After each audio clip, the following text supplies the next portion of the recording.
Os lances que eu retive como memória da minha trajetória, não memória de mim mesmo, memória das minhas reações a conjunturas que foram sucedendo. Então, eu iniciei na atividade de prática profissional, depois da minha formatura, no momento que coincidiu com um golpe militar, que o Brasil entrou numa ditadura. E até então, após a minha formatura, eu me formei em 1961, e 62, 63, nesses 2 primeiros anos, eu tinha vocação clínica, eu me dava bem com clínica geral, como clínico geral, e passei numa seleção para médicos recém-formados na época do Instituto de Aposentadoria e Pensões dos Bancários, IAPB, que era da Previdência Social, e eu trabalhei no ambulatório como clínico da Previdência Social, já numa consciência que eu tinha que a minha primeira opção é passar no teste de me sair bem como um bom clínico. E o IAPB, na época, não era a Previdência Social igualitária para todos os previdenciários, que passou a ser o INPS. Os bancários eram uma categoria profissional privilegiada em relação a outras categorias, e o ambulatório do IAPB, em São Paulo, era o ambulatório da elite dos previdenciários, um ambulatório bastante exigente de competência e de resolutividade para atendimento clínico dos bancários. E, então, esse foi o meu início como médico clínico, que eu acho que não é muita perda de tempo lembrar desse primeiro lance meu, porque eu estava me realizando quando houve o golpe e fomos para a ditadura. E aí eu passei a ser quase que assediado pelos estudantes de medicina, do Centro Acadêmico Oswaldo Cruz, era o Grêmio da minha faculdade, que eles mantinham anualmente uma expedição de pesquisa epidemiológica orientada pelos professores de parasitologia.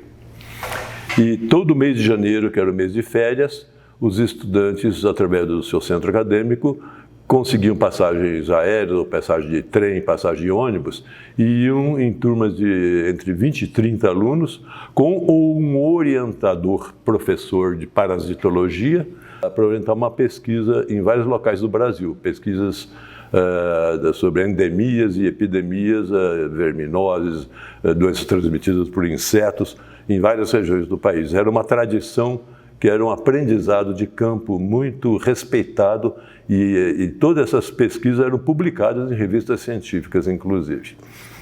Com o golpe, o que isso tem que ver com o golpe, com o militar? O golpe militar acabou com o departamento de parasitologia, que eram todos ligados a correntes de esquerda. O departamento de parasitologia não pôde mais orientar os estudantes. Como eu tinha um passado de militância estudantil, mas eu não estava na parasitologia, eu era um clínico geral, estava fazendo no IAPB, no meu atendimento, os estudantes me procuraram e para não deixar essa peteca cair, eu era a única pessoa que eles achavam que eu tinha condição de manter a orientação dessas expedições. Aí eu acabei orientando os estudantes de expedições, preparava e instrumentava os estudantes, exames laboratoriais, eles faziam todos os contatos com autoridades de saúde de estados do Brasil, eu fazia também, eu fui convidado para ser assistente na Faculdade de Medicina, como assistente também eu ajudava nesses contatos, e acabamos fazendo 5 expedições grandes, entre 20 e 30 alunos, preparados previamente e tecnicamente para fazer pesquisa, colhendo sangue, colhendo fezes, fazendo exame de fezes, preenchendo questionários domiciliares nos mais longínquos sertões do Brasil. Interior do Ceará com Piauí, interior da Bahia na zona do Cacau, não existia o estado do Tocantins, era o estado do Goiás na beira do rio Tocantins, outra expedição foi feita lá, outra em Alagoas. Essas expedições foram muito bem sucedidas, que nós preparávamos os alunos e fazíamos uma discussão no final de cada expedição com os alunos, discussão essa que era, levava a relatos feitos por eles mesmos e transformava num artigo para ser publicado. E aí o meu entusiasmo por esse tipo de atividade foi muito grande. Eu fui convidado para ser assistente na Faculdade de Medicina, no Instituto de Medicina Tropical. O Samuel Pessoa, que era um professor aposentado de parasitologia, me convidou. E aí, nesse binômio, médico clínico nos estudos bancários, e essas expedições muito bem sucedidas, me colocaram opção para a saúde pública, para eu seguir essa linha mas uma saúde pública ainda da mais tradicional. Era a saúde pública preventivista, de pesquisar endemias e epidemias pelo Brasil afora e preparar profissionais e estimular opções profissionais para esse lado. E aí eu fui fazer minha tese de doutorado. Minha tese de doutorado foi no Vale do Paraíba, com uma das endemias, que é a esquistossomose. Isso implicava, já como trabalho da minha tese, em mobilizar a população de um município inteiro, era um município pequeno do Vale do Paraíba, que representava o conjunto do Vale do Paraíba, do ponto de vista epidemiológico. E essa pesquisa, que foi bastante ampla, tanto ao nível biológico, como ao nível biomédico, ao nível clínico e epidemiológico, e essa pesquisa automaticamente ela foi empolgando não só as pessoas que eram objeto da pesquisa, que eu pesquisava em campo com uma equipe. Aliás, a equipe de técnica que me ajudava na pesquisa eram exatamente os estudantes e lideranças de estudantes que tinham ido comigo nessas expedições pelo Brasil afora. Então, quando eu fui fazer a minha tese, eu me lembrei desses estudantes de medicina que mais se empolgavam com as expedições que eles chamavam de bandeiras científicas em várias regiões do Brasil. Aí eu combinei com uns 10 desses alunos e eles eu instruí, preparamos e eles trabalharam toda uma primeira etapa da pesquisa da esquistossomose desse município de Roseira, no Vale do Paraíba. E essa pesquisa foi muito bem sucedida para detectar, ela conseguiu localizar muito objetivamente algumas centenas de locais em toda a zona rural do município e até na zona urbana, locais onde se juntavam pessoas, juntavam o caramujo, que conduz o transmissor de esquistossomose, que vivia em águas, juntava falta de saneamento básico com as fezes humanas, chegando rapidamente a riachos na beira da cidade e riachos na zona rural. Então, fechando esse ciclo de transmissão e trabalhando com os estudantes, nós tivemos contato diário e um contato muito intenso com a própria população de Roseira, principalmente os trabalhadores rurais, que durante o seu trabalho estavam pegando doença e levando doença para casa, contaminavam com as suas fezes as suas cisternas, as suas privadinhas domiciliares e as crianças também indo nadar, brincar nos córregos e valetas. A gente tinha rosais com valetas de irrigação e as crianças iam nas valetas e pegavam a doença também. Então, os altos índices de doença começaram a preocupar e começaram a aparecer os primeiros doentes. E a maior parte eram infestações baixas, de baixa carga de vermes, mas isso foi aumentando com maiores cargas de vermes e começou a aparecer, então, doentes clínicos mesmo dessa doença. Mas esse contato com a população, eu quero chegar é aqui, esse contato com a população levou à necessidade muito clara de que sem essa população estar mobilizada, conscientizada e decidindo ela participar de acabar com a doença, isto é, renovar todas as privadinhas domiciliares de todas as casas rurais. E na zona de trabalho, que eram arrozais muito extensos no Vale do Paraíba, criar privadinhas no local de trabalho que não contaminasse os caramujos, que estavam nas valetas de irrigação, essa transformação exigia a participação da população. E aí foi o primeiro grande aprendizado da minha vida como sanitarista. Primeiro grande aprendizado. Mobilizamos essa população com palestras, com filmes, com slides na época, passávamos slides e filminhos em todas as sedes de fazenda, reunindo a população rural de todas as fazendas, mas chegou num ponto que as pessoas dessa população rural, que já nos conheciam também, nós ficamos muito conhecidos por essa população, alguns, tendo mais liberdade de conversar conosco, começaram a nos apertar, nos questionar, que nós estávamos só prevenindo doenças futuras, mas eles estavam doentes hoje.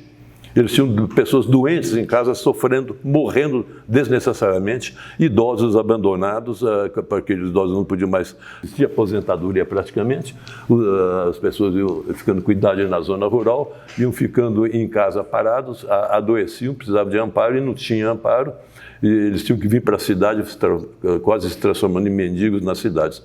Então, essa população trabalhadora que estava pegando xistosomose, na hora de mudar seus hábitos domiciliares de privadinhas e mudar seus hábitos durante o trabalho de privadinhas no local do trabalho, elas começaram a nos questionar que tudo bem, concordavam, mas elas queriam um atendimento de consultas para as doenças de hoje, outras doenças além da esquizomose.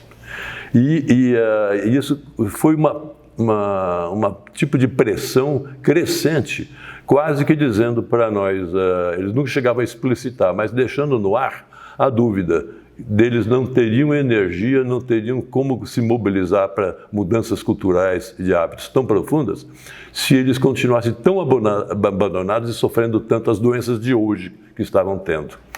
E essa foi, para mim, a primeira grande lição da minha vida profissional. Eu senti na prática que a minha tese não ia ter sucesso, que era uma tese de cortar o ciclo dessa endemia no Vale do Paraíba, e eu não ia contribuir para cortar o ciclo se eu não conseguisse com a população um tipo de atendimento mínimo para o sofrimento de hoje. E eu consegui, então, com o secretário da Saúde na época, Walter Lezer, contei essa história para ele, e ele tomou medidas para que um médico do Centro de Saúde de Aparecida do Norte, que era vizinha, que tinha que dar umas consultas em Roseira pelo menos uma vez por semana, e nunca dava essas consultas, ele começasse a dar essas consultas. E esse médico começou a dar essas consultas. Depois ele falhou, e eu mesmo substituí as consultas dele, além do meu trabalho epidemiológico de saúde pública, e eu comecei a dar algumas consultas também, cobrir as falhas desse médico nos dias desse pequenininho centro de saúde que tinha no município de Roseira. De qualquer maneira, esse atendimento de consultas, depois vem um outro médico também, obrigado pela secretaria a cumprir seu horário uma vez por semana, pelo menos, nesse pequeno centro de saúde. E isso, do ponto de vista de necessidade e direitos da população a ter seu atendimento de consulta, era quase que nada. Mas esse quase que nada foi um grande acontecimento para a população. Ela se sentiu compreendida e que tinha gente se preocupando com o sofrimento de hoje dela. Isso para nós foi uma descoberta, não só descoberta, mas descoberta como formação profissional nossa. Como formação profissional foi uma descoberta porque a integralidade que veio a ser uma das diretrizes do SUS, nós tivemos experiência concreta, ela nasceu ali para nós de uma maneira indelével até o resto da vida. E aí chegamos até ter outras medidas também pressionadas pela população. Nós levamos para uma exibição gratuita em Roseira, uma dupla caipira do Tunico e Tinuco. Eu conversei com eles no escritório deles em São Paulo, e eles fizeram uma exibição gratuita, já compondo letras de músicas sertanejas, colocando a xistosomose nas próprias letras da música. E o Mazzaropi, que tinha na fazenda dele em Taubaté, era onde ele fazia os filmes dele. O Mazzaropi também, depois a gente conversar muitas vezes com o Mazzaropi, ele se convenceu, e ele passou também uma outra noite em Roseira, dando um espetáculo gratuito, e instruído por nós, o Mazzaropi contando para a população que abarrotou o cinema local, era para ver o Mazzaropi, e ele contando nas piadas dele, contando também o ciclo da esquistosomose. Então, com esse atendimento clínico, com o Tunico Tinuco e com o Mazzaropi, a nossa tese teve chance de ser aplicada na prática. Agora, eu estou me detendo nesse primeiro lance, porque nos meus mais de meio século de prática na área da saúde pública, e de militância na justiça pública, esse foi a primeira grande lição que eu tive na prática e que foi, para mim, um instrumento muito importante que eu nunca abdiquei de adotar por toda a vida. No momento seguinte, por obras e dentro do próprio regime militar que vivimos, eu acabei indo parar em Londrina.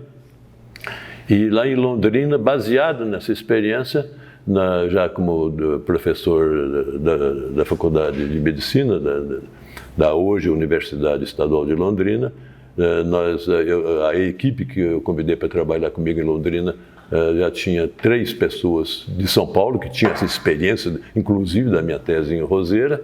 Fomos para Londrina e de início já para orientar o recém-criado Departamento de Saúde Coletiva, nós já combinamos com o reitor da universidade e com o prefeito de Londrina a possibilidade de criar 3 unidades iniciais básicas de saúde, 2 na periferia de Londrina, em bairros pobres, e uma já numa vila rural. Isso demandou também muitos meses, mais de um ano, para as autoridades conversarem e a prefeitura colocar recursos humanos e financeiros e materiais nessa experiência, e a universidade colocando recursos também humanos e financeiros nessa experiência. E já então essas unidades em Londrina já foram criadas de atenção integral à saúde, porque toda a equipe já estava voltada para a atenção integral. Então, o atendimento clínico, pediátrico, saúde da mulher, até idosos, já foi previsto e colocado em prática nessas 3 unidades básicas de Londrina. E nesses anos de Londrina, nós também começamos a tomar conhecimento que, sem combinar entre nós, outros grupos estavam fazendo coisas parecidas em outras cidades do Brasil. Então, os anos 70 foram anos muito ricos com a nossa ignorância dessa riqueza. Nós éramos trabalhos isolados. Montes Claros, em Minas Gerais, começou um trabalho isolado. Em Porto Alegre, no bairro São José do Murialdo, começou um trabalho isolado. Em Niterói, no Rio de Janeiro, trabalho isolado. Campinas, com Sebastião de Moraes, começou um outro trabalho, com muito pouco contato entre eles. Eventualmente sabia que tinha outro lugar fazendo, mas troca de experiências de uma maneira sistemática para fortalecer uma proposta, na primeira fase não foi. Foram experiências isoladas, heróicas quase todas, mas inúmeras e crescentes cidades em vários estados do Brasil, várias regiões do Brasil. Muito mais na frente nós fomos entender por que esse processo, que estava acontecendo no Brasil, que de repente em quase todos os estados, todas as regiões do país, os municípios estavam tomando iniciativas que não eram tradição, não era do comportamento institucional das instituições públicas brasileiras. Saúde era com o Ministério da Saúde, com os estados e com a Previdência Social e com a área particular. Saúde, pela cultura brasileira, não era coisa de município. O que é que isso? Porque em plena ditadura, de repente, os municípios passaram a ser pessoas jurídicas públicas, sem nenhuma tradição de cultura e de obrigações de ser cobrado na área da saúde, e mesmo sem ser cobrado, os municípios começaram a entrar. Então, isso foi todo um aprendizado em cima de uma prática que veio antes de nós. Essas coisas começaram a acontecer na prática, nós fomos aprendendo, estudando o porquê desta prática. Mas aí, já eu vindo por obra e graça também da própria ditadura, eu vim parar em Campinas, a convite do Sebastião Moraes, que era o secretário de Saúde, e logo a seguir também da Unicamp, para dirigir um centro de saúde escola de Paulínia, que tinha sido fechado pela própria ditadura. As autoridades de saúde pública, inclusive a nível internacional, Organização Pan-Americana de Saúde e outros órgãos internacionais, pressionando o Brasil, que era uma experiência muito bem sucedida, muito bem comentada, e de repente foi fechada pela ditadura, e os seus docentes e pessoal que trabalhava no Centro de Saúde Escola de Paulínia foi demitido. Reerguer Paulínia e participar da equipe da Secretaria Municipal de Saúde de Campinas, a convite do Sebastião Moraes, me atraiu para Campinas, até porque meu trabalho estava sendo O meu trabalho anterior também estava sendo perseguido pela ditadura. Foi uma questão também de uma oportunidade de eu escapar de uma perseguição, de mais uma perseguição da ditadura.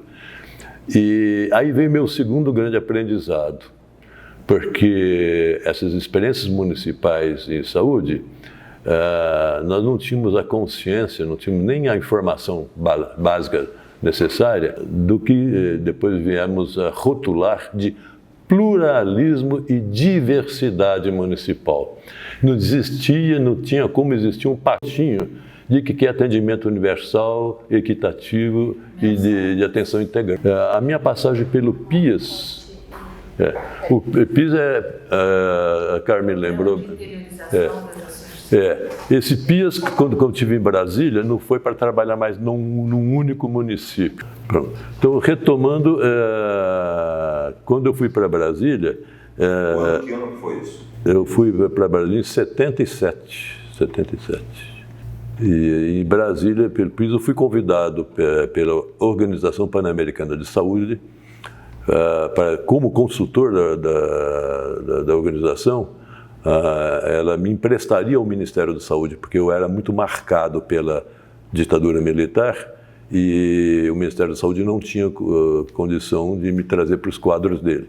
Então, houve uma combinação de eu ser consultor da Organização Pan-Americana de Saúde, mas a minha sala de trabalho era dentro do próprio Ministério da Saúde e eu devia obrigações profissionais à Organização Pan-Americana de Saúde. Então, na coordenação do PIAS, que eram 10 estados do Nordeste brasileiro, estados mais pobres, a minha experiência acumulada em Londrina, a nível municipal, e já tendo uma noção de algumas outras experiências também no estado do Paraná a nível municipal, era para coordenar um programa do Ministério da Saúde e outros ministérios. Tinha o Ministério do Interior, Ministério da Educação, tinham alguns ministérios envolvidos nesse programa. Era um programa de atenuar tensões sociais no Nordeste brasileiro. Era chamado Programa Atenuador de Tensão Social, e que na área da saúde, a atenuação de tensão social era incentivar a criação de unidades básicas de saúde nos municípios do Nordeste. Então, a minha coordenação do PIAS foi uma maneira mais especial, mais diferenciada da própria experiência municipal, da própria sensibilização dos municípios para atuar na área da saúde.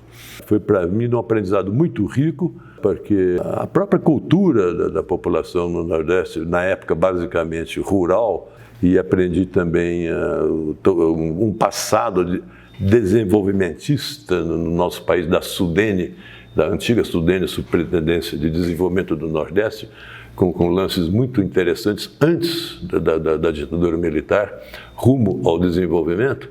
Eu tive um grande aprendizado de nova realidade brasileira no Nordeste, maior ainda do que o aprendizado que eu já estava na minha bagagem das antigas bandeiras científicas que a gente fazia com os estudantes para fazer pesquisas. Uma coisa é você ir em regiões e aprender nessas regiões mais pobres e geograficamente e populacionalmente, socialmente muito diferentes do sul, da região sul.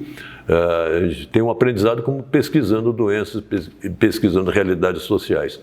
Mas a hora que nós temos que participar efetivamente de um programa direcionado para resolver problemas, não só mais para estudar, mas para resolver problemas, é um outro tipo de aprendizado um pouco mais doloroso, porque nós também vamos aprender que forças políticas e forças sociais dizem que estão querendo resolver os problemas e, na verdade, estão trabalhando para continuar os problemas. Então, toda a questão de dominâncias político-partidárias e institucionais, a elitização dentro do próprio Estado brasileiro, esse, para mim, foi um aprendizado que eu não esperava ter e acabei tendo também, e que me serviu pelos anos afora depois. Então, o PIAS apenas foi uma forma um pouco diferente, mas continuou sendo uma forma de tratar com realidades municipais. Mas, voltando a Campinas, quando eu vim trabalhar com Sebastião Moraes, secretário de Saúde, aí consubstanciou para mim o que eu chamo do meu segundo aprendizado, quer dizer, na minha trajetória de aprendizados profissionais, de experiências profissionais, eu teve o primeiro quando eu descobri na prática atenção integral à saúde, senão os objetivos da minha tese.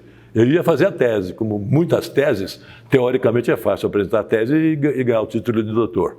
Agora, fazer a tese para o resultado dela ser aplicado a favor da população é um desafio que nem todas as teses conseguem. Então, isso aí, foi para mim, foi um aprendizado em Roseira que eu tive que abandonar parte dos objetivos principais da minha tese, de estudar a epidemiologia das esquistossomose do Vale do Paraíba, e introduzir na minha atividade a atenção integral à saúde da população de Roseira, senão não íamos controlar a doença. Então, esse aprendizado foi na prática e eu ia até fazer minha tese de docência em cima desse aprendizado em Roseira. A doença já controlada e a população com atenção integral à saúde. Eu só não prossegui na minha docência pela USP, porque a própria ditadura me pôs para fora de São Paulo. Então é aí que eu fui para Londrina. Mas esse aprendizado eu levei para Londrina para a minha formação. Mas esse segundo aprendizado, quando eu vim trabalhar com Sebastião de Moraes em Campinas, foi uma surpresa, assim, eu fiquei até espantado. Para mim foi um espanto a sensibilidade cultural e social do Sebastião de Moraes, que no começo eu até subestimava.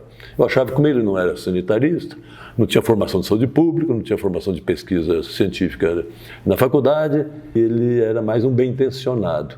Mas com o passar do tempo eu fui percebendo que ele tinha uma sensibilidade muito maior do que a minha dentro da potencialidade dos municípios.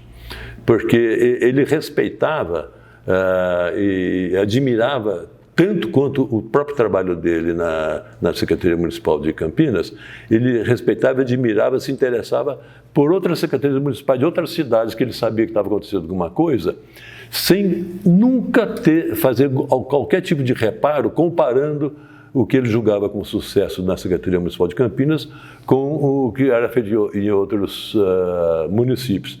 Ele respeitava de início, de largada, ele respeitava totalmente e com muita sinceridade o trabalho que era feito em vários outros municípios que ele visitava, tomava conhecimento e mais na frente tinha até reuniões entre os municípios. Então, esse respeito à diversidade de situações epidemiológicas, de situações institucionais, de situações de adesões político-partidárias, essa diversidade municipal, ele tirava o chapéu para isso em vez de criar atrito, porque não eram todos iguais a Campinas.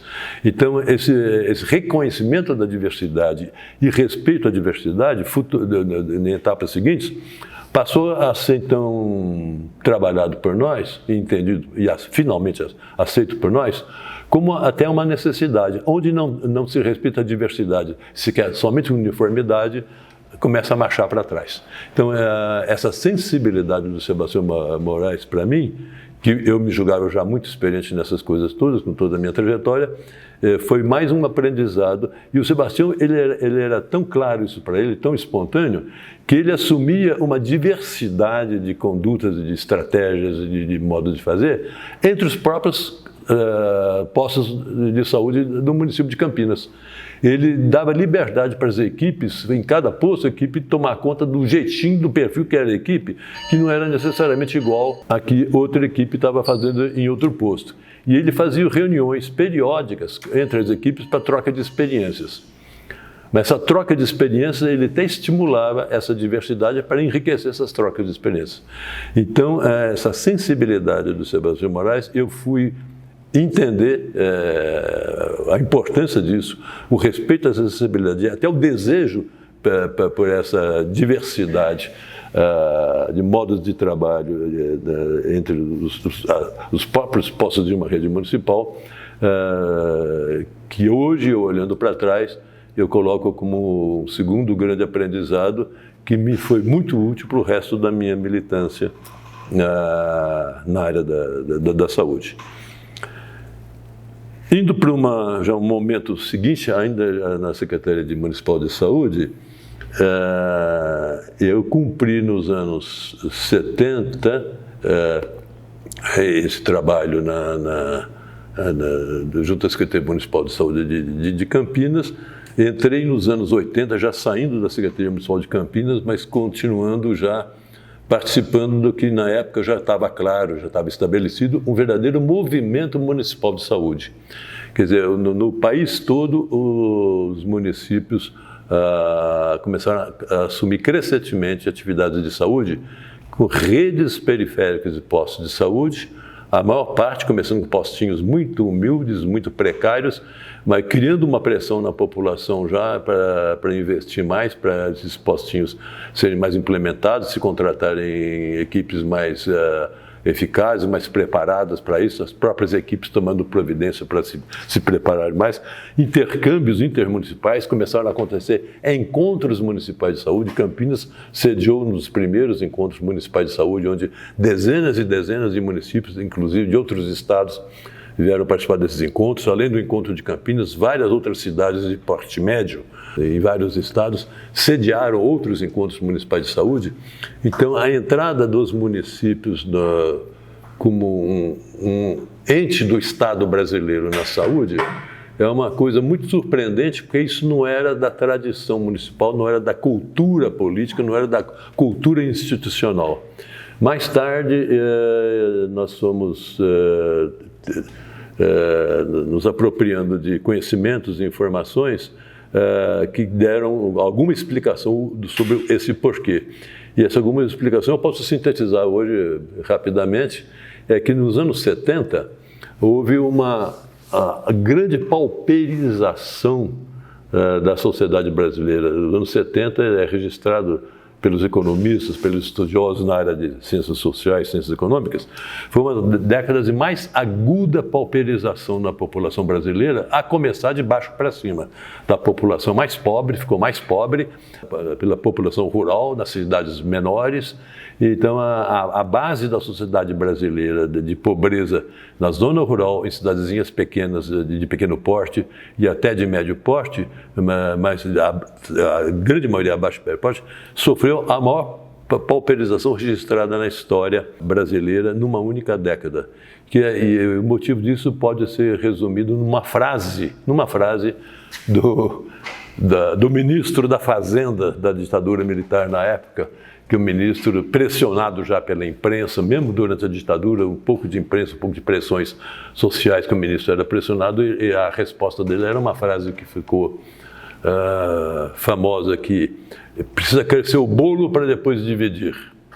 Então essa frase não ficou numa única frase semântica oportuna e bem bolada. Essa frase ela foi desagregada, estava sendo desagregada numa tarefa diária de enxugamento da riqueza do país de baixo para cima, e onde o país passou a contar com países mais desenvolvidos, na lista dos bilionários mundiais, uma concentração de riqueza absurda em nosso país, e à custa dessa pauperização da população. Agora, essa pauperização aguda em uma única década, foi os anos 70, essa pauperização acarretou na população um movimento atávico de sobrevivência inevitável, migração para as periferias de cidade média e grande. Então, as cidades médias no país, a maioria das cidades médias no país, quase dobraram de população em uma única década.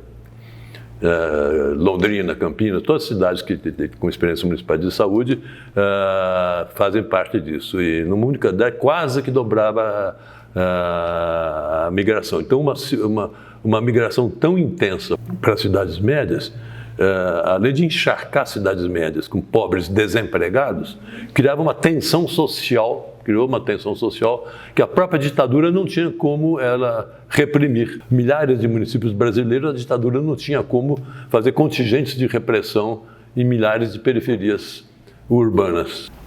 Então, nessa altura dos anos 70, mais para os anos 80, nos anos 80, eu passei assim, em 83, secretário municipal do município de Campinas. Mas aí já não houve Na minha trajetória não houve nenhuma mudança muito qualitativa no sentido de engajamento no que já se chamava Movimento Municipal de Saúde.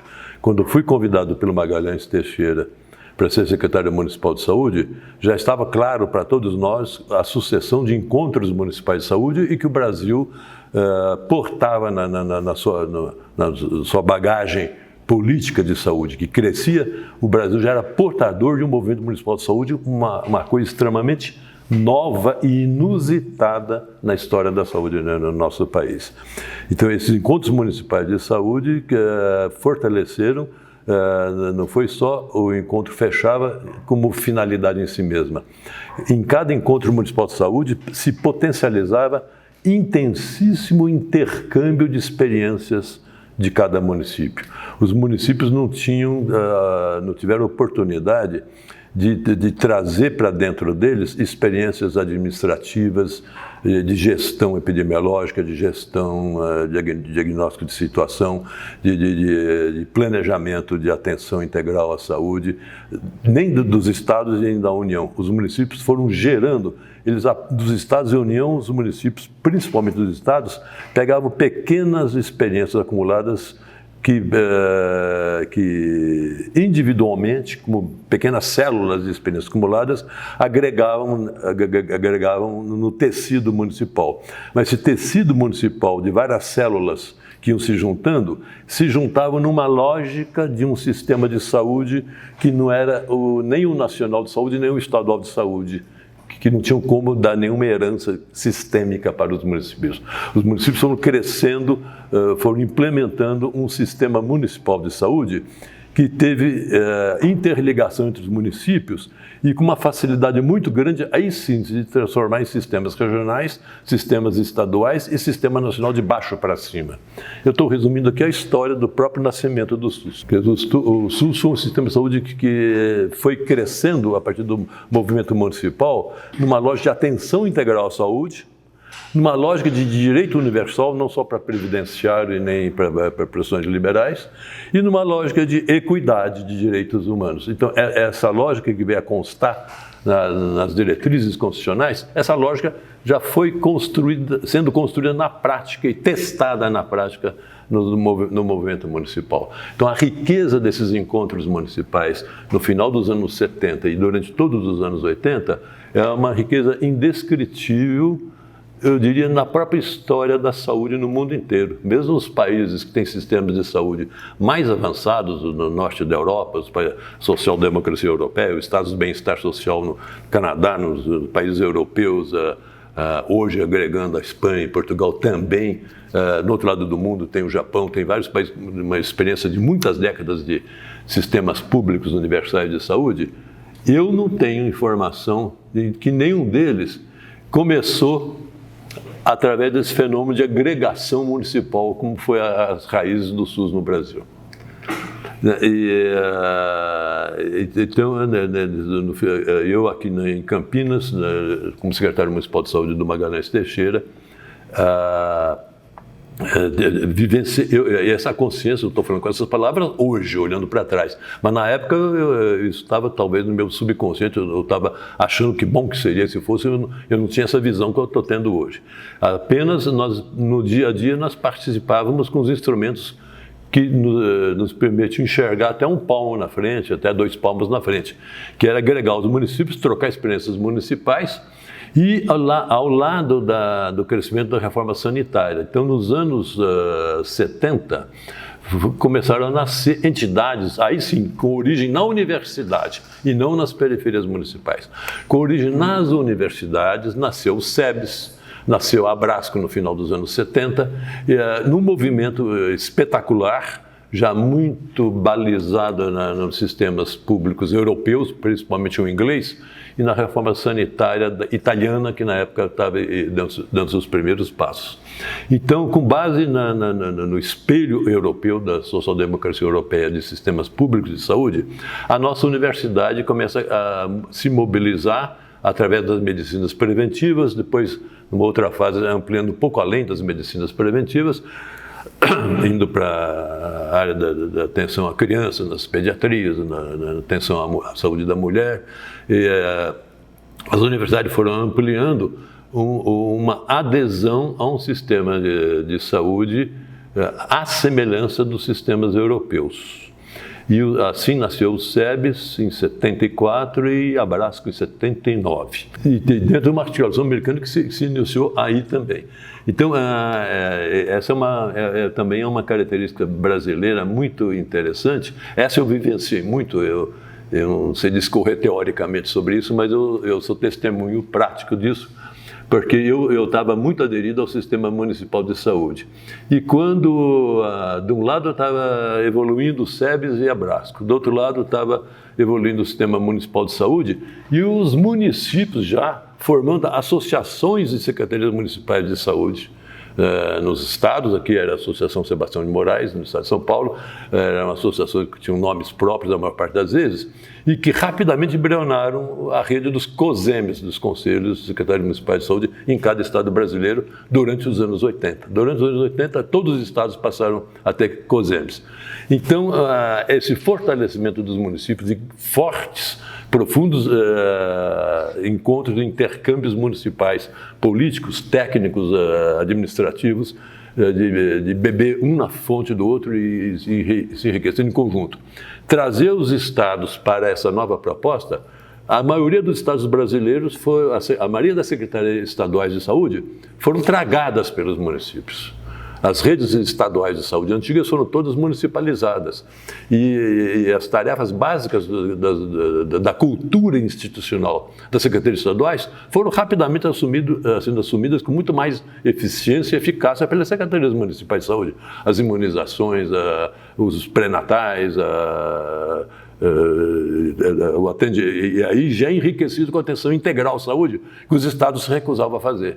Então, a atenção integral para todas as situações de risco, mal e mal, começaram a ser assumidas pela conjunto das secretarias municipais de saúde. Então, esse fenômeno foi muito rico para algumas pessoas, e eu estava entre elas, um pouco angustiante, no sentido que, no início dos anos 80,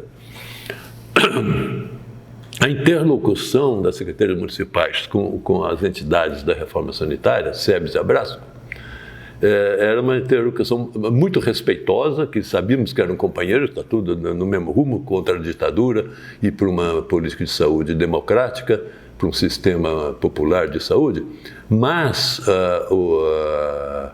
as estratégias e táticas do dia a dia, os desafios, eram de ordens diferentes. E as cúpulas das entidades que dirigiam o SEBS e depois a Abrasco, quando foram combinar a preparação da 8ª Conferência Nacional de Saúde, que foi em 86, elas prepararam e deram para... Não me lembro o número total de vagas de delegados na 8ª Conferência, mas foi coisa assim de alguns milhares. Tinha 12 vagas para secretarias municipais, 12 vagas. Uma subestimação, quer dizer, para quem estava vivenciando os municipais era inacreditável. E naquela época não tinha celular, não tinha comunicação imediata, não tinha... nem telefones tradicionais, era telegrama. Tinha o telegrama e o telex, eram as comunicações. Então, sem os municípios não tiveram nem tempo de combinar, de fazer uma pressão em cima da comissão organizadora. Espontaneamente, isso nós vamos saber pela própria comissão organizadora da 8ª Conferência Nacional de Saúde, espontaneamente começou a chover telegramas e telefonemas de municípios de todos os estados do Brasil para a comissão organizadora, que é isso de 12 vagas. E foi tal chuva de pressões de telefonemas e telegramas que de imediato a comissão organizadora passou de 12 para 90. 12 para 90 vagas. E aí em 86 foram 90 secretários municipais de saúde para a 8ª Conferência e testemunharam na 8ª Conferência que a universalidade, a equidade e a integralidade não era só um desejo, ela estava sendo lutada pelos municípios já há muitos anos. Então isso foi um impacto assim, extremamente positivo para os dois lados. Hoje, olhando para trás, eu acho que isso é um acontecimento, no mínimo, curioso, mas não é um acontecimento que eu diria que passou a ser um dos eixos dos acontecimentos. Acho que foi um acontecimento secundário. Né? Mas na época, contra a ditadura, todos os partidos de esquerda, que eram poucos, lutavam contra a ditadura, mas a luta contra a ditadura era, até por sobrevivência, por bom senso de sobrevivência, a luta contra a ditadura, ou era uma luta que ia ter que crescer por tendências democráticas, ou não ia ser luta que ia ganhar. Ou ampliava, bastava ser democrático contra a ditadura, tinha que entrar na luta. Então, felizmente, essa visão foi assumida a prazo mais ou menos curto por todos os partidos que, por princípio, já eram contra a ditadura, que era o Partido Comunista na época, o Partido Socialista, o PCdoB, Partido Comunista Brasileiro, os partidos já rotulados como esquerda, marxista ou não, por definição já estavam na luta contra a ditadura, e todos esses partidos extremamente perseguidos, caçados e morrendo muito dirigente, de tortura e assassinato nesse partido. Então, por todo esse contexto, nos anos 70, os anos 70 foram muito ricos de lições, na minha visão, de lições para segmentos da esquerda, partidária ou não, houve esquerdas não partidárias também, que quiseram devolver na mesma medida da ditadura, violência com violência. Foram dizimadas, dizimadas não só fisicamente, dolorosamente, mas foram dizimadas nos seus próprios ideais perante a população, e através da comunicação social da ditadura também. Então, a visão de que só uma força social consciente, partidarizada e até principalmente não partidarizada, que a sociedade, pelos seus valores sociais, espontaneamente, passo a passo, fosse crescendo no movimento, e aí todos os segmentos sociais, não eram só os desempregados, os sofridos, os injustiçados e os trabalhadores pobres, eram os pequenos proprietários, médios proprietários, todos os segmentos da população, incluindo os segmentos das classes médias, classe média baixa, média e alta, quer dizer, que perfazem e vão perfazer por muito tempo ainda a sobrevivência da sociedade, da nação no processo produtivo, ou essas maiorias assumiriam a consciência que a ditadura era desinteressante para todos esses segmentos, desinteressante de um jeito para os mais sofridos e desinteressante de outro jeito para os menos sofridos. Mas era desinteressante,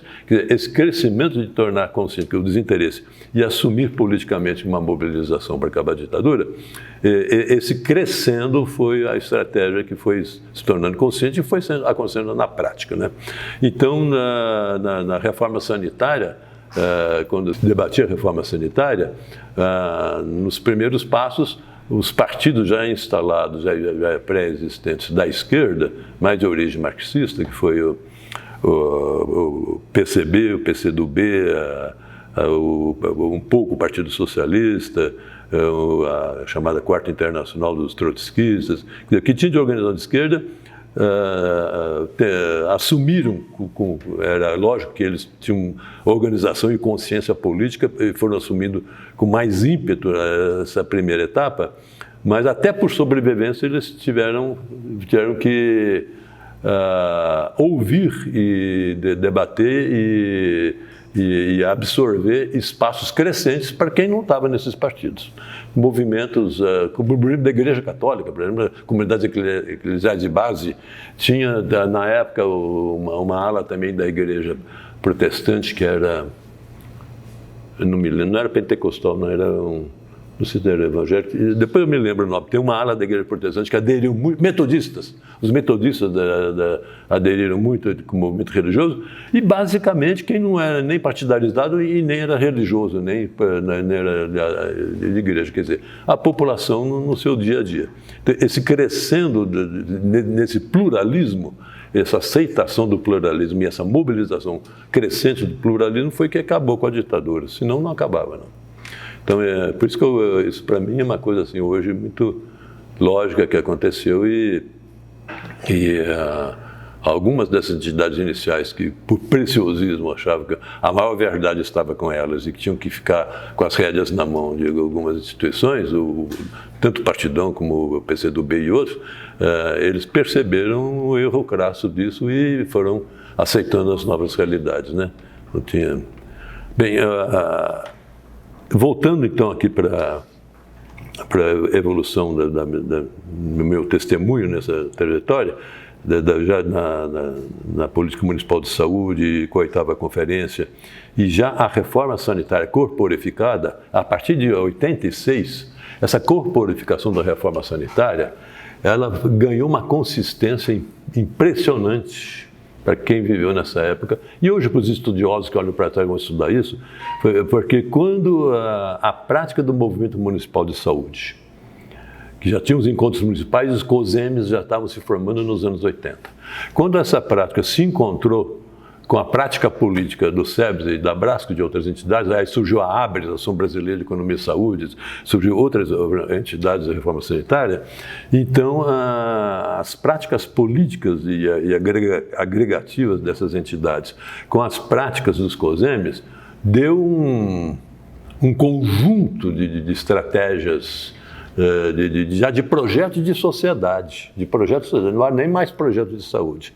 Então, a ideia do estado de bem-estar social, inglês, francês, norueguês, sueco, já estava sendo já bastante informada, essa visão de um estado de bem-estar social, rotulado de estado de bem-estar social ou não rotulado, quer dizer, um novo estado depois da ditadura, isso entrou numa consistência tão grande que da 8ª Conferência, que foi em 86, já saiu uma Comissão Nacional da Reforma Sanitária, que foi formada ao final da própria 8ª Conferência. Essa Comissão Nacional da Reforma Sanitária era composta por todos os segmentos públicos e privados, populares e não populares da saúde. Era num pluralismo até meio temerário das entidades de profissionais e de hospitais privados, de clínicas privadas, estavam nessa comissão, entidades fortes, a Federação Brasileira de Hospitais, a Federação Nacional de Estabelecimentos de Saúde e outras, junto com os municípios, os estados, o CONASEMS. O CONASEMS nem existia ainda, eram os COSEMs representados, secretarias municipais representadas, a universidade representada. Era uma comissão enorme. Essa comissão se reuniu durante 1987, o ano inteirinho.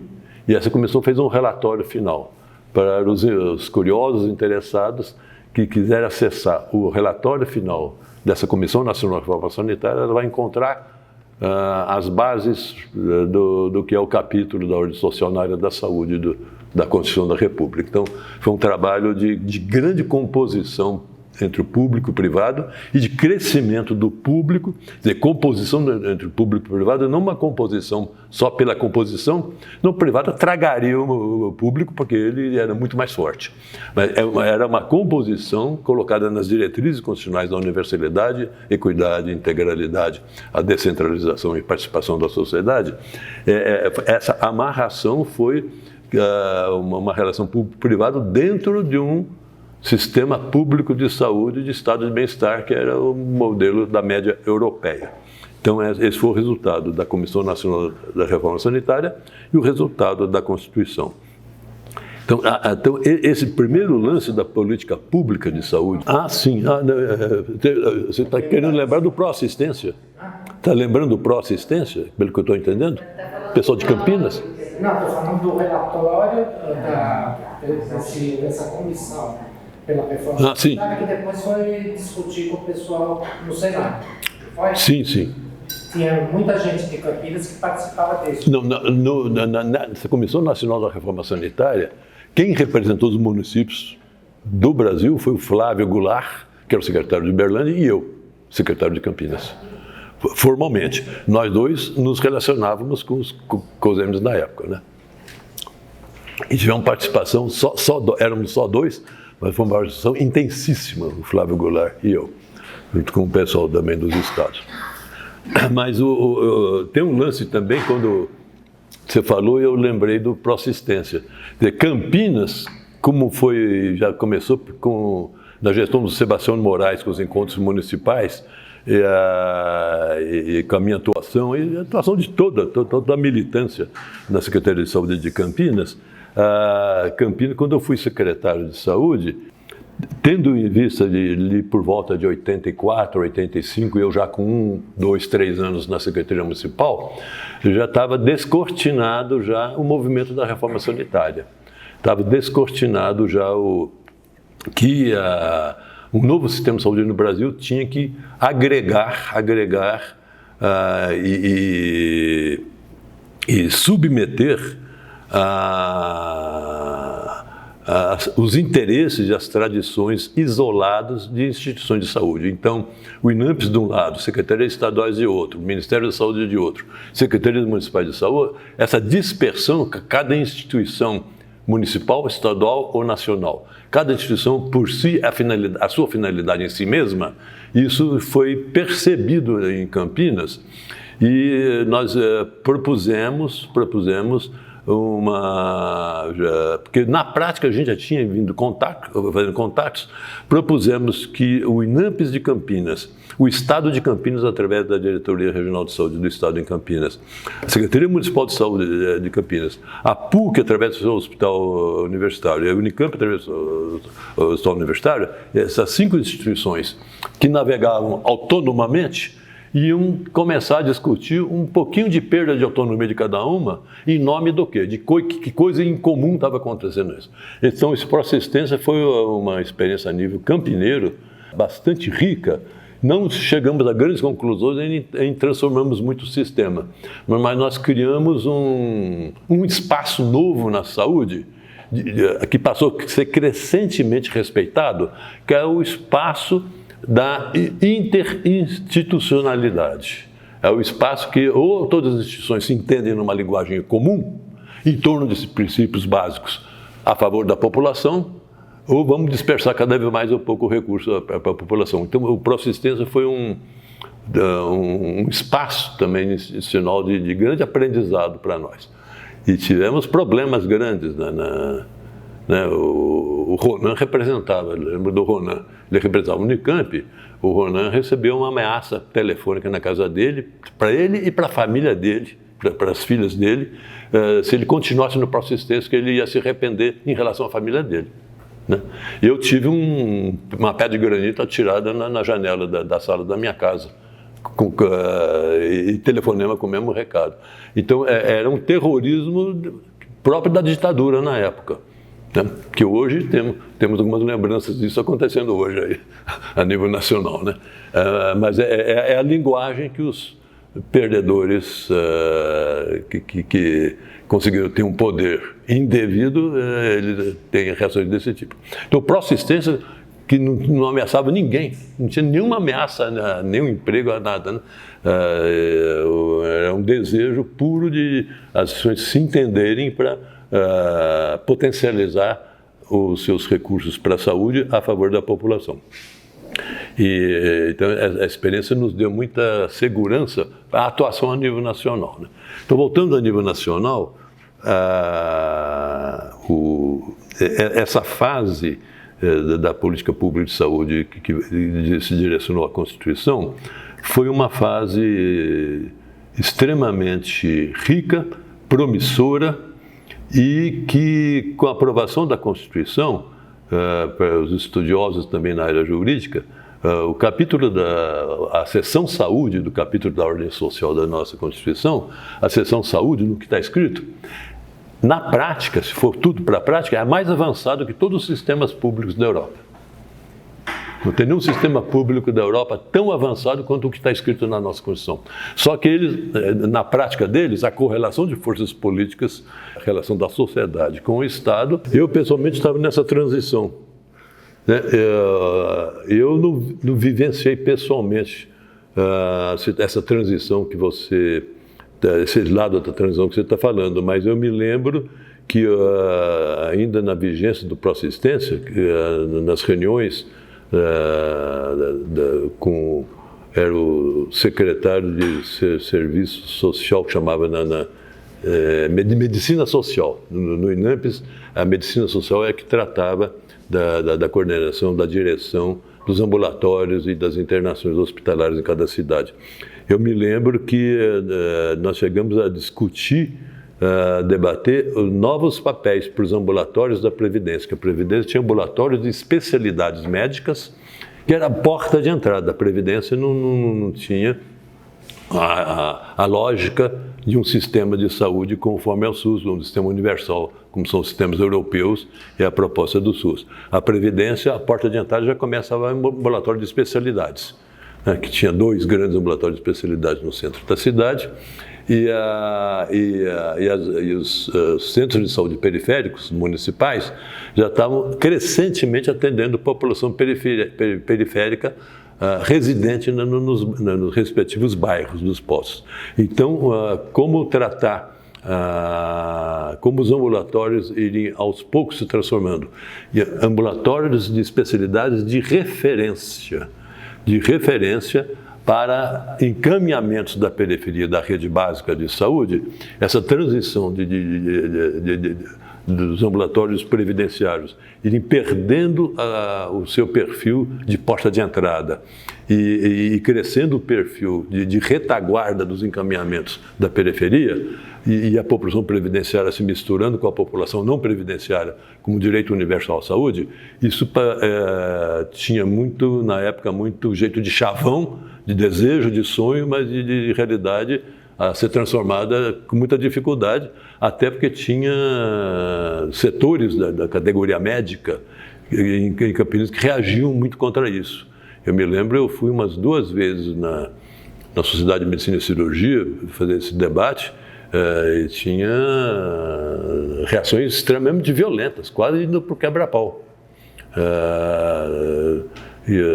Que a gente não podia imaginar que tipo de interesses estavam ferindo tão profundamente, porque nós não íamos retirar clientela de clínicas privadas credenciadas. Nós queríamos só que eles fizessem o mesmo volume de atendimento, mas cada vez mais atendimento encaminhado de uma rede básica crescentemente resolutiva e que deixasse de serem a linha de frente, a porta de entrada, né? Então, o Proassistência, eu acho que foi uma experiência que foi avançando, muito rica para prenunciar o que logo depois ia acontecer em todo o Brasil, né? Eu acho que isso aí pega uma pontinha das raízes do que depois do SUS implantado nos anos 90 e nesse século atual foi na prática acontecendo, né? Eu acho que se foi um prenúncio, mas um prenúncio de resistência contra o SUS que não desfaz, não anula a ideia, o ideal, ou até eu diria a tendência histórica do SUS um dia dar certo, conforme foi forjado, foi desejado com base nos sistemas públicos de saúde do mundo que dão mais certo, né?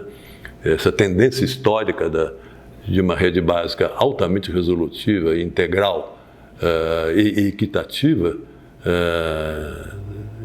aí entra também um enfoque mais político, ideológico, um pouco ideológico assim, de desenvolvimento da própria humanidade, se os valores de igualdade de direitos têm tendência no processo civilizatório a se impor cada vez mais ou não. Mas já é outro departamento de elucubração, né? Porque na época, nosso ideal, os nossos desejos, e que em grande parte a prática ia comprovando, que as mudanças favoráveis aos princípios diretrizes estavam acontecendo.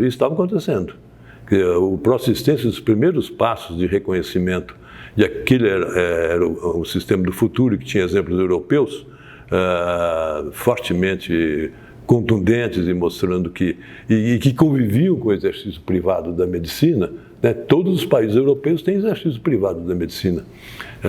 Só que, do ponto de vista de cotejo, de consciência social, de organização da sociedade e de valores já assumidos através de gerações na sociedade, se tem um alto grau de irreversibilidade ao que se chegou lá. Mesmo agora, com 30 anos de neoliberalismo na Europa, o mercado comum europeu e a União Europeia hoje, eles têm diretrizes hoje de manter a solidez e prover até um retorno de algum país perder alguma solidez, voltar a ter essa solidez dos sistemas de educação, sistemas de saúde e conquista de direitos sociais.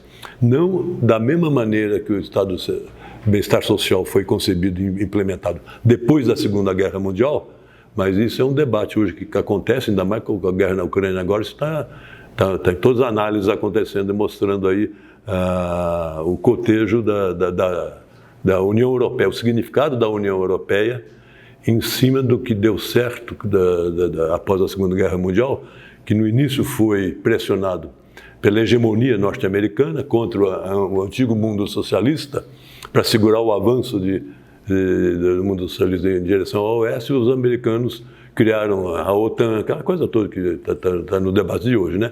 Então, o neoliberalismo, a partir dos anos 90, implicou, e isso está em documentação, o tal do consenso de Washington, coloca as conquistas do Estado de Bem-Estar Social como inimigo principal.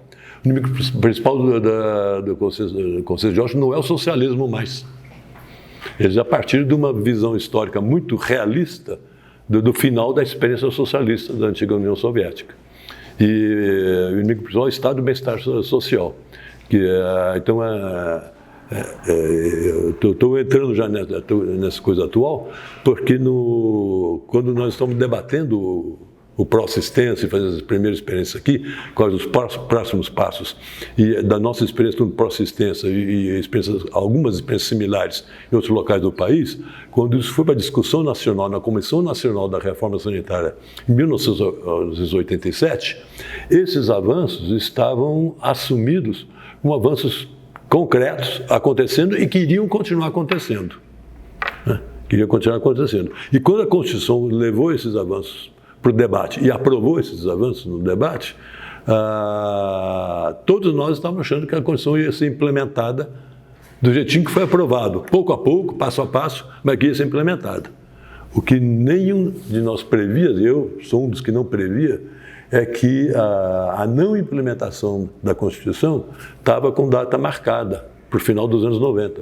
Quer dizer, nós implementamos até um certo ponto, a partir dos anos 90, a partir de um certo ponto a relação do Estado brasileiro, não digo nem que foi governo 1, governo 2, governo 3, todos os governos, isto é, o Estado brasileiro, na relação do Estado com os segmentos sociais, a partir do consenso de Washington dos anos 1990, colocou uma relação do Estado brasileiro, através do governo federal, com a medicina privada, com os planos privados de saúde, com o crescimento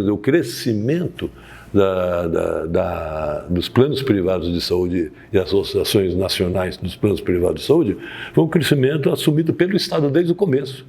Eles são um Estado dependente até hoje. A renúncia fiscal, vocês sabem, a renúncia fiscal para as empresas e planos privados é maior do que a lucratividade deles. Maior do que a lucratividade deles. Então, essa política de Estado é política de Estado, está aí. Ela iniciou nos anos 90 e vem até hoje, no mesmo ritmo de crescimento, né? E o decréscimo correspondente para o SUS vem em todos os governos também, é uma política de Estado, não é de um partido, de outro partido, de grupo de partidos. Então, essa guinada do Estado brasileiro contra os avanços constitucionais é uma guinada que veio para ficar, até quando nós não sabemos. Até hoje ela está aí. Então, essas experiências, Domênico, que você está colocando, foram todas experiências que foram avançando na medida do possível, não tanto, mas foram pequenos passos foram sendo dados de proassistência e situações similares à assistência, que não tinha o nome de assistência, mas tinha o nome de comissões de integração interinstitucional e vários outros nomes, foi até mudando com os estados, e os COSEMs foram surgindo nos estados. Isso foi numa implementação crescente bastante otimista, tanto que desembocou no debate da Comissão Nacional de Reforma Sanitária, que desembocou na Constituição.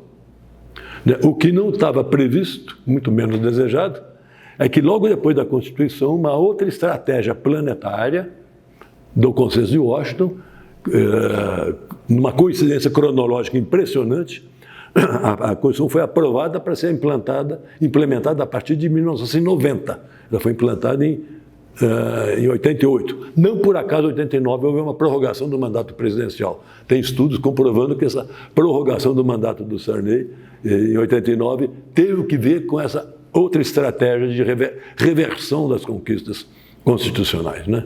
E quando entramos no ano de 90, começou a conviver exatamente as duas grandes tendências no debate. A tendência nacional, da grande maioria da sociedade mobilizada que gerou a Constituição, e uma tendência planetária do Consenso de Washington, né? Isso implicava no SUS e fazer o SUS crescer até 1/3 do que era previsto. 2/3 ficou para as calendas até hoje.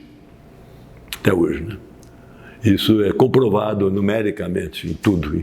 E se pegar as diretrizes constitucionais, pegar a universalidade, equidade e integralidade, tem medidas disso, que na prática, que porcentagem da população está sendo beneficiada por essas 3 diretrizes, são proporções extremamente pequenas. A política pública de saúde, essa que cresceu no final do ano passado, a partir dos anos 80 principalmente, e os COSEMs foram sendo criados nos anos 80, e o CONASEMS é criado em 89. Então, essa criação da Organização Municipal de Saúde foi de baixo para cima. Começou na Associação Sebastião de Moraes do Estado de São Paulo, Associação não sei o que lá no Rio Grande do Sul, Associação outra em Minas Gerais, depois receberam o nome de COSEMs. Os COSEMs foram trabalhando, foram absorvendo as secretarias estaduais de saúde, atenção à população. A maior parte deles foi construindo uma relação com a secretaria estadual o menos competitiva possível, no novo equilíbrio entre a área municipal e estadual na área da saúde. E somente com a experiência acumulada durante toda a década dos 80, e só no final da década o último estado criou seu COSEMs, só isso se discutiu com o CONASEMs. Então isso é uma lógica de criação e organização de um movimento de baixo para cima, piramidal de baixo para cima, muito... E que mantém, que o CONASEMs só sobrevive como CONASEMs se ele estiver falando a linguagem, estiver representando e muito bem articulado com os COSEMs, não dança, né? Então é uma lógica muito mais semelhante à da organização dentro da sociedade civil do que dentro do aparelho de Estado, né? Agora, isso não quer dizer que o sistema do Brasil tem que ser municipalista e que os estados e a União têm papel secundário. Absolutamente, não tem nada que ver. Quer dizer, a integração entre as 3 esferas, que está bem prevista na Constituição, essa integração é a bandeira que tem que ser assumida, com o CONAS desempenhando um papel também inabdicável, e é um papel que, na minha visão, o CONAS vem assumindo um papel crescente, de importância também, principalmente agora, a partir do último governo federal. O CONAS tem um papel inabdicável e fundamental a favor do que está na Constituição, né? Mas para terminar, esse resgate que eu estou querendo, você deu como testemunho, é bem isso que eu falei, em outras palavras, respondendo ao Domênico. Já como política pública de saúde, o SUS aprovado e dando certo, ele vai caminhando dando certo, mas na prática encontrando limites cada vez mais claros, insofismáveis, durante os anos 90. Mas avança durante os anos 90, consegue avançar. A velocidade de avanço, quando digo avanço, é a medida na prática mesmo da realização concreta da universalidade, da integralidade e da equidade, e evidentemente com as demais diretrizes em volta, incluindo a participação social. A rede de conselhos de saúde, na minha visão, ela descola desse processo, descola não de ficar contra ou de não dar importância, ela descola como patamar de mobilização política forte. Descola. A rede de conselho, incluindo o Conselho Nacional de Saúde. O SUS, ele continua na mesma velocidade de contenção do seu desenvolvimento. E aonde as forças conservadoras dentro da saúde conseguem até de regredir algumas conquistas feitas pelo SUS.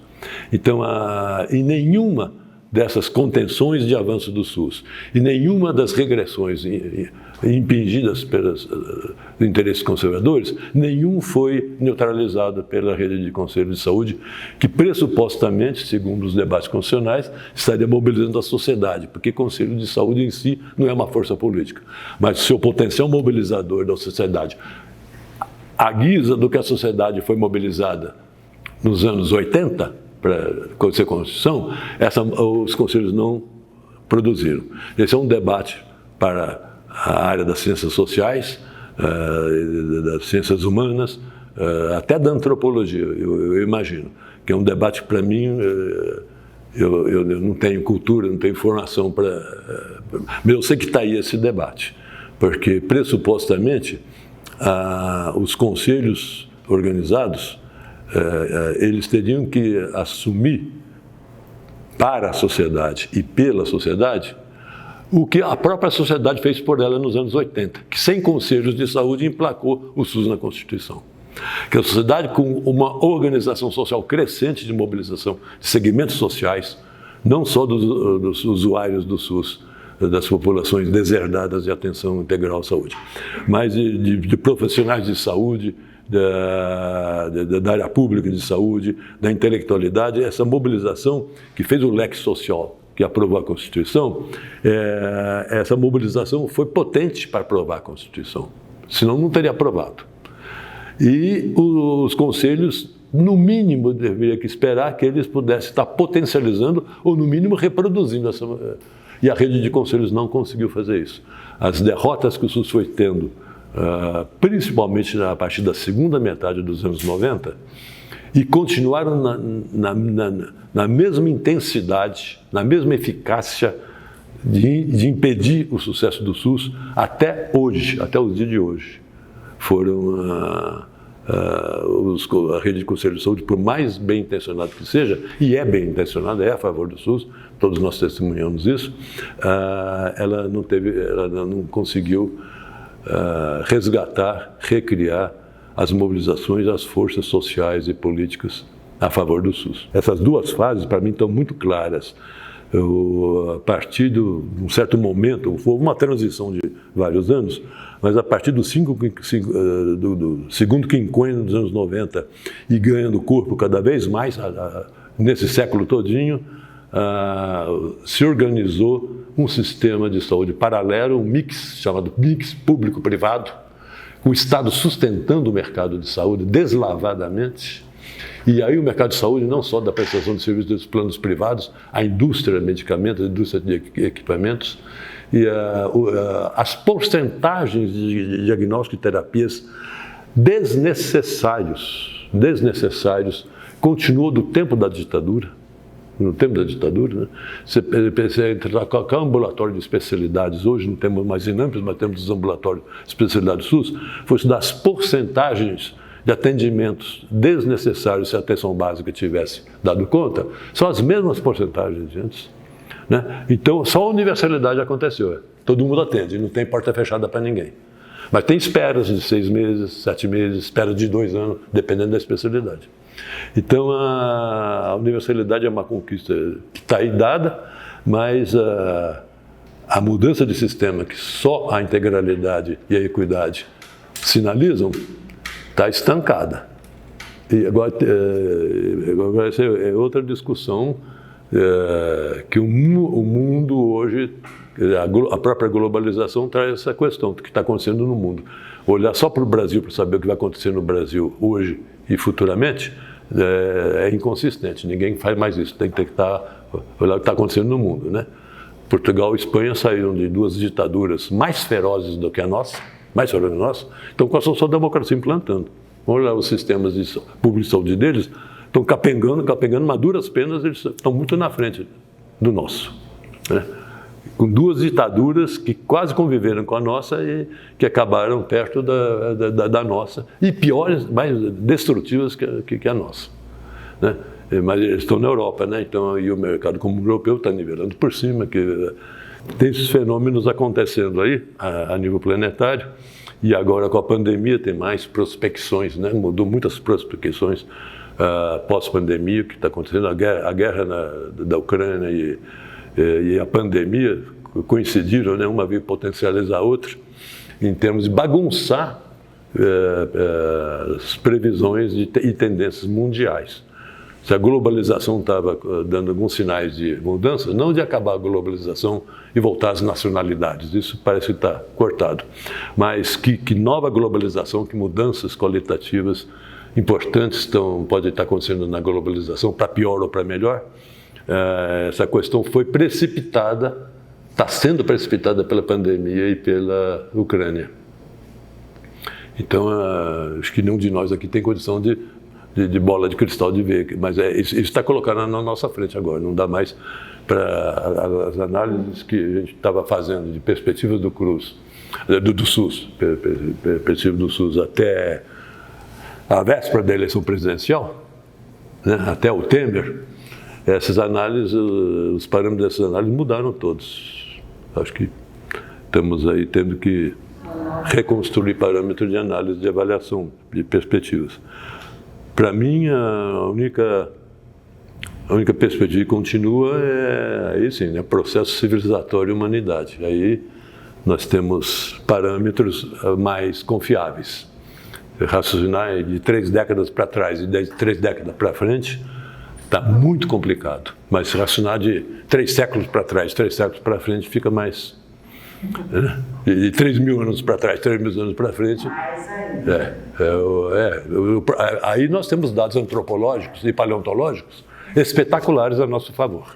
O avanço da humanidade é coisa absurdamente convincente da onde nós saímos e aonde nós chegamos, né? Então, isso aí não há dúvida nenhuma, né? Agora, eu acho que é bom recorrer um pouco a isso, né? Eu ultimamente justamente, não precisou nem da Ucrânia, já na pandemia eu comecei a prestar atenção em alguns relatos aí de antropólogos, de pensadores voltados à antropologia, para a paleontologia, para recobrar algumas coisas assim, do tipo que a nossa civilização tem, são 10 a 5 milênios, temos 10 a 5 milênios, né? 10 a 5 milênios é 0,00000 do processo civilizatório, né? Os 10 milênios, desde o regime escravocrata, os primeiros escravocratas da humanidade, lá no Oriente Médio, até agora, 5 a 10 milênios que está comprovado. Isso daí é um ontem no processo civilizatório, né? De lá para cá, a mortalidade sobe de 20 para 80 anos, né? Idade média de 20 e poucos anos para 80 anos, nessa coisa, né? Isso com uma ação de Estado já. Então, aí tem lances muito interessantes da gente resgatar com o processo civilizatório. Desagregando essas palavras mágicas, que é a continentalização e não a nacionalização, e o mercado comum e a União Europeia já dando um passo nisso, né? Mas em termos de Ásia, América Latina e América do Norte, a hegemonia tranquila, que parecia eterna e inatacável, nunca mais na vida dos Estados Unidos depois da Segunda Guerra Mundial, com a bomba atômica no Japão, a ameaça atômica, e os Estados Unidos colocando o bem-estar social na Europa como uma barreira para o socialismo não marchar. Acaba o socialismo, acaba essa barreira, a Europa faz a União Europeia e, de repente, a unicidade dos Estados Unidos, a prevalência dele hoje, está rachada no mínimo em 3. Estados Unidos, União Europeia e China. No mínimo 3, e vem mais. Mas vai ser tudo na base de continente. Quer dizer, desagregando isso, o que vai ser? O que é incontinente? Eu atuei no Conselho Nacional de Saúde, né? Eu coordenei a Secretaria Executiva do Conselho durante alguns anos. 86 até o final do governo, 2002. Agora, na minha experiência no Conselho Nacional de Saúde, já tinha começado antes, mas no Conselho confirmou uma coisa que hoje está muito discutida, até num capítulo do meu livro. Estou escrevendo esse livrinho, aí tive que recordar uma coisa. O tal do presidencialismo de coalizão no Brasil não é brincadeira. O 5º ano do Sarney, de 89, não foi brincadeira.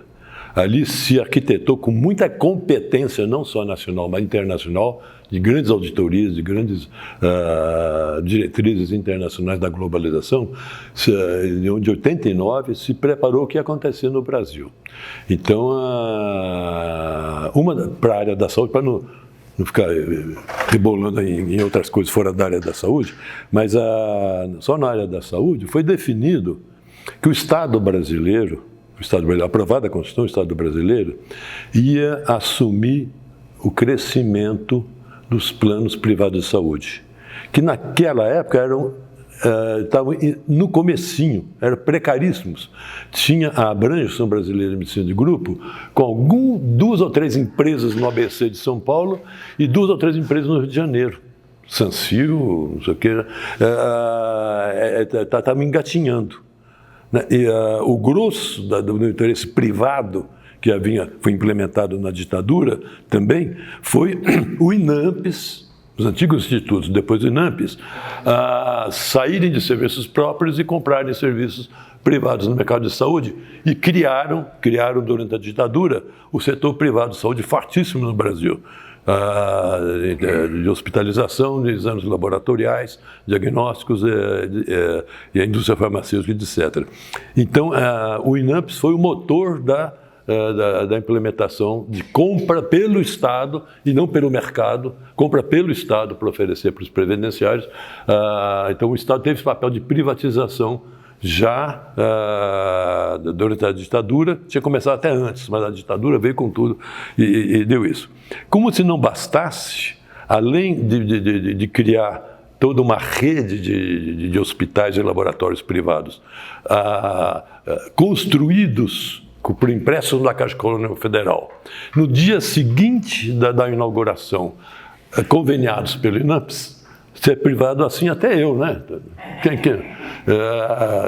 Mas isso foram centenas e centenas durante a ditadura, né? Então, como se não bastasse, em 89, já vindo as primeiras, eram todas estrangeiras, a medicina de grupo, né? Os planos privados, vindo para o Brasil, estavam engatinhando, e o SUS sendo aprovado. Tranquilamente, as forças políticas que levaram o Estado a aprovar a Constituição iam criar um sistema para valer, um sistema público de saúde, como são os europeus, em regra, né, em toda a Europa, e em outros países do mundo também, como Canadá, Japão e outros. Iam criar um Estado Social brasileiro, na saúde e além da saúde, e essa expansão do mercado de planos privados ia ser controlada, não ia ser zerada, ia ser controlada. Até aqui tudo bem e vão parando por aqui.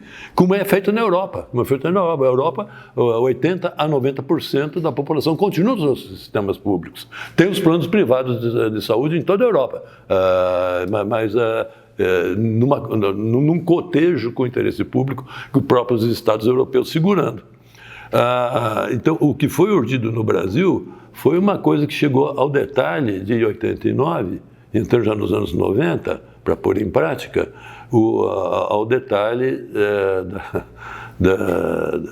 da classe operária brasileira, e todas as centrais sindicais, sem exceção, todas as centrais sindicais, entrarem como reivindicando os planos privados e não o SUS.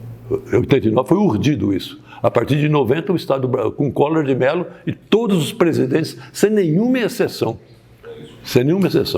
O único presidente que ia fazendo alguma exceção, esticou a corda, foi Itamar Franco.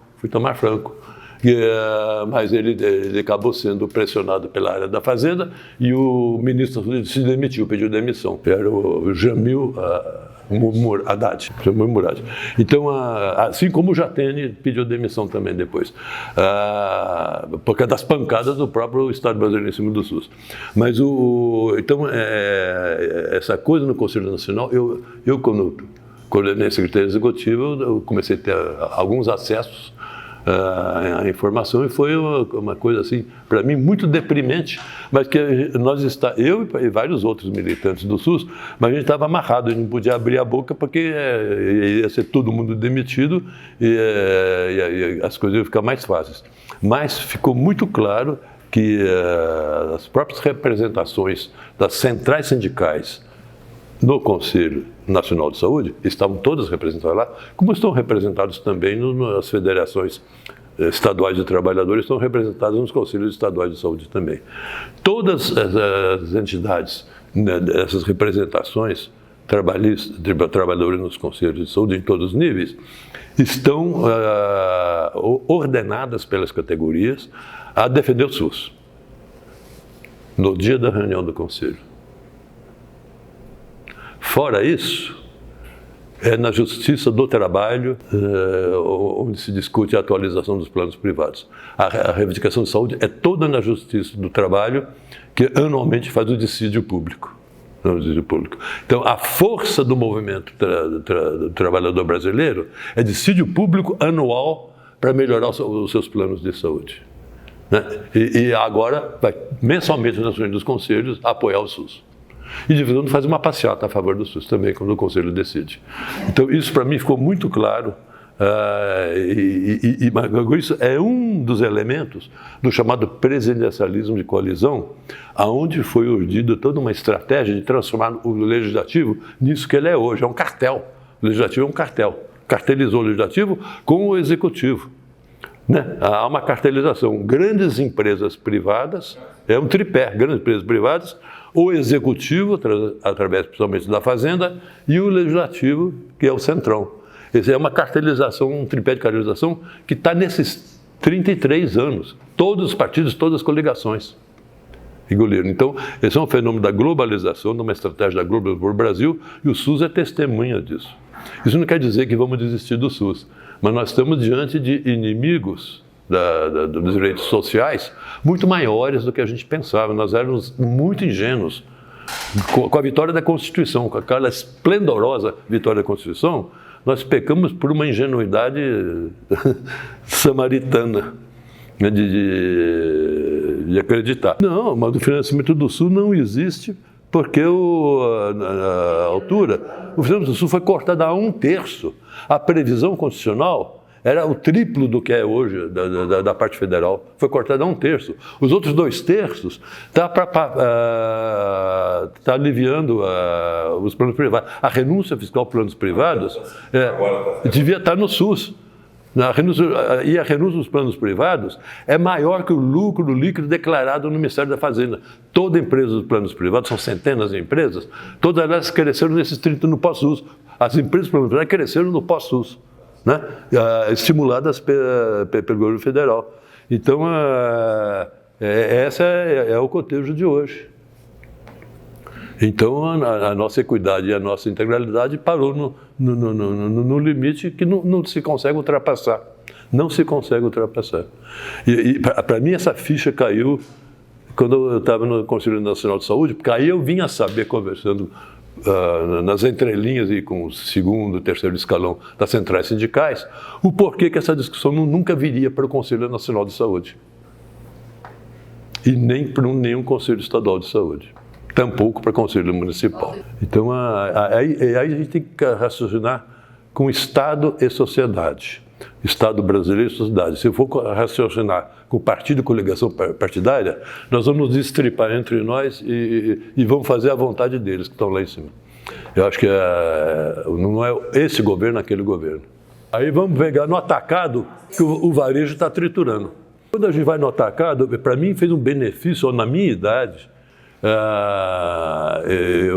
até a nível pessoal, assim, eu tive uma satisfação tremenda de ver como, na minha idade, é possível ainda a gente ter lampejos e renascer, recriar e ficar alegre de novo. Porque é deprimente do dia a dia da gente uma coisa dessa, né? Mas aí, quando a gente vai ler coisas do processo civilizatório, o último capítulo do livro que eu fiz, eu tratei disso, com muita impropriedade, muitas vezes, que eu não sou da área de antropologia, não sou da área das ciências humanas, mas eu belisquei o que eu pude para colocar ali, porque é o nosso grande parâmetro, é a humanidade e a civilização. Aí a gente tem fé. Aí a gente volta a dedicar 12 horas de militância para o SUS.